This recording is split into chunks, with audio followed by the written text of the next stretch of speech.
Well, I think realizing now what we've decided to do, we should have called this Gary's Week. We should call it that. Just call it. We can. Okay. Listener Appreciation Week. Listener Appreciation Week. We appreciate listener Gary. Giving us some beer. Giving us beer. We really appreciate that. And we've got another one on this Give It a Shot. I'm Andrew. And I'm Keith. And we are AboutBeverages.com. And we are appreciative. We're going to stay with that theme. And we're traveling through beer to, once again, to Bend, Oregon, landing in the Silver Moon Brewing area. We're actually landing at Silver Moon Brewing, and we're trying their Hop Knob IPA. Yeah. that's I guess I covered everything. I think I should have left you more to talk about. Sorry about that. No, that's fine. Alcohol 6%, I believe. Yep. This is not seasonal. The one we did earlier in the week, I don't know if we mentioned it, but that one was a seasonal during the summer. They're Hefeweizen. This one is not. This IPA is something they always have, either bottled or on draft. And hopefully someday I'll get to go up there and try it on draft. But as of right now, not happening. So far, I'm liking their names, though. They're not like too far out there. Yeah, but Hop they're funny. Knob, that's funny. Right. The High Plains Hefe. Yeah, that's Clint very Eastwood reference there. That's good. Yeah, any kind of Clint Eastwood reference is always good. Go ahead, punk. Make my beer. Okay. This one also kind of seems a little cloudy as well. A little cloudy, but more on the copper side. Yeah, definitely more toward the copper. A little golden copper look to it. Have you done a sniff already? I actually have, and what do you think? There's definitely the hops are hitting you. The hops are there. Good ones though. Really like the balance in there. It's kind of that more herbally, sagey kind of savory kind of hop, which I do like quite a bit. I like all hops. What am I saying? I like all of them. You know, as I pulled the glass away, what was lingering in my nose, there was almost that little bit of that metallic at the back, but I don't know if it's actually there or if I just as it trailed away, a little bit of that, the copper penny, the sulfate.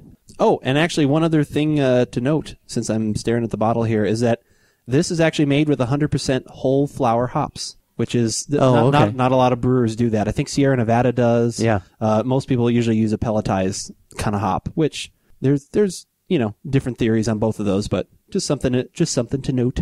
I am really enjoying the aroma on that quite a bit. That smells very good. It's very similar to others that we've had lately, like Mercenary or something almost, or it's the Odell's or something. It's along those. Along that line of hop profile. Yeah, I would say within the last 8 days or so, I've seen Wine Club. A random number. 8 days. I don't know. Well, because it wasn't last Saturday. And I don't think it was any time this week. I think it may have been last Friday as Wine Club was on. I have that one recorded. I almost called you, but then I was like, oh, you have that. So I have that one recorded, and I have the I TiVoed I'm not gay. That was I actually had that one on, and Rachel was kind of doing some others. I'm like, watch this. I mean, she likes Frasier, but I was like, oh, watch this episode. God, we were just laughing so hard. All the emotion. All the lust. And no one. The pheromone, like whatever. He goes, and none of you was interested in me.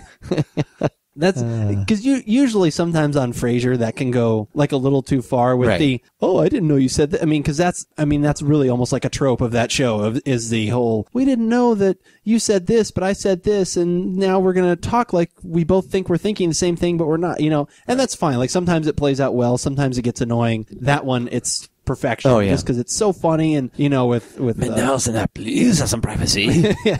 Well, and with the dad, like he can't hear. So he's got the hots for you and whatever. And he's like, oh really? It's done. That one is just done to perfection, and it's just very funny. The room switching. Yeah. There's just so many different little things going on there that are very funny. Body's a little thin. Yeah.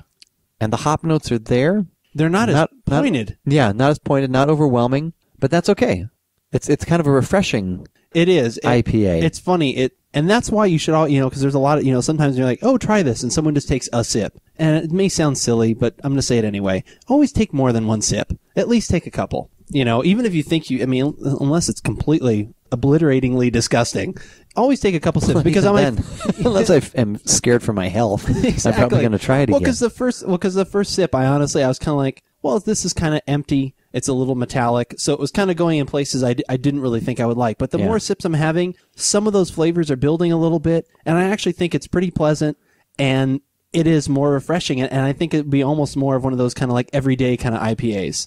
Just because I don't know if it would go great with food, but it would definitely be something if I just came home and I was like, oh, I kind of want something a little more refreshing, a beer or whatever, that might be something that I would enjoy because it doesn't get too metallic. Right. At least for me. Not aroma-wise, but taste-wise, it reminds me of my usually house or go-to the Mission Street IPA. Okay, yeah. Because and that body's a little bit thinner, but it gives you some nice hop notes. This is more aromatic than that. Yeah. And I don't have access to this one, so I'd probably we can't buy this one here in Tucson. But, say you could, but well, say you could. This is probably going to. I would guess it would be more expensive. Yeah, probably. And that aroma's nice, but the taste is, at least that's what that's reminding me of. But it does leave a little bit of like sour, like the deposits on the back. But in this case, that's okay, I think, because it's not, the body isn't heavy everywhere else, right? And assaulting you. So that little bit kind of like sort of reminds you, yeah, you're drinking an IPA, as opposed to clubbing you over the tongue, right? With it. And sometimes that's good too. Yeah,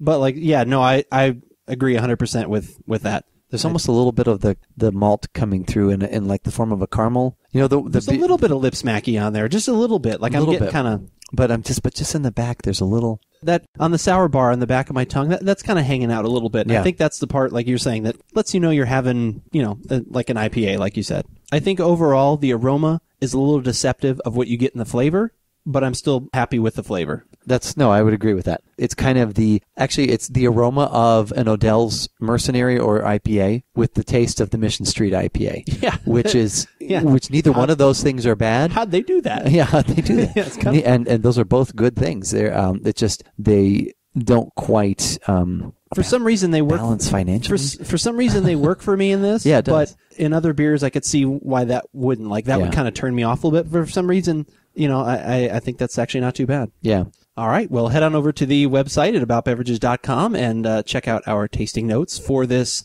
Hop Knob IPA and see where it hits on our recommendation scale. And while you're there, check out the drink database, which is where you can find all the other things that we're drinking throughout the week. And as Keith noted on a previous podcast, you can find that on your iPhone. Check that out if you're out and about. You can quickly reference if we've actually had something, see what we thought of it. That can be some valuable information because beer's not cheap. We're helping you make an informed decision and help you spend your money wisely. That's right.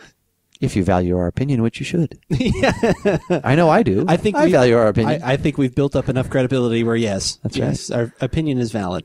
But whether we like it or not, as I said before, if you're in Oregon or if you have a friend who visits Oregon, you should give it a shot.